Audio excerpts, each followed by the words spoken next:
Ang susunod na programa ay rated PG. Ito ay nangangailangan ng patnubay at gabay ng magulang para sa mga batang manonood.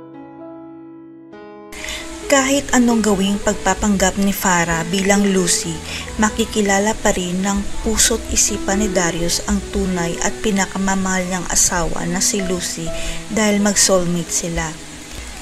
Hindi akalain ni Darius na makikita niya si Farah sa restaurant na nireserve niya para makasama ang asawa niyang si Lucy sa anniversary ng pinakauna nilang date.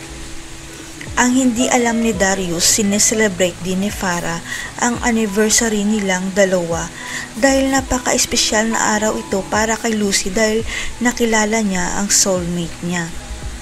Kaya hindi mapigilan ni Darius na sabihin kay Farah na familiar sa kanya si Farah dahil parang matagal na silang magkakilala at naguguluhan ang puso't isipan niya. Sapagkat ang nakikita niya ang pisikal na Farah pero sa puso't isip niya si Lucy na asawa niya ang nasa harapan niya kahit nahihirapan siyang paniwalaan ito. Pero ayaw nang ipilit pa ni Farah na siya ang totoong Lucy kay Darius dahil ayaw niyang makaaway si Farah at baka may mangyaring masama pa sa mag-ama niya. Habang ang peking Lucy parang mabaliw na sa kakahanap kung saang restaurant ang nireserve ni Darius para sa date nila matapos siyang iligaw at gawing tanga ni Joyce. Pero matutuntun pa rin ni fake Lucy ang restaurant na tinutukoy ni Darius at matutuloy pa rin ang date nilang dalawa kahit na nagdududa na sa kanya si Darius. Natanong kasi ni Farah kung bakit wala pa ang asawa niyang si Lucy sa anniversary first date nila. Hindi ba nagtataka si Darius na baka siya ang totoong Lucy na asawa niya? Dito na marirealize ni Darius na parang totoo ang matagal nang sinasabi sa kanya ni Farah na siya ang totoong Lucy, na siya ang totoong asawa niya at ina ni Cheska.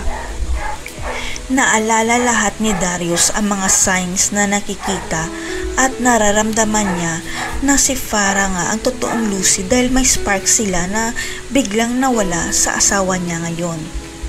Matatandaan rin ni Darius si Apo Berta na sinabi nito na hindi si Lucy ang totoong asawa niya dahil may naninirahan na bago at masamang kaluluwa sa katawan ni Lucy.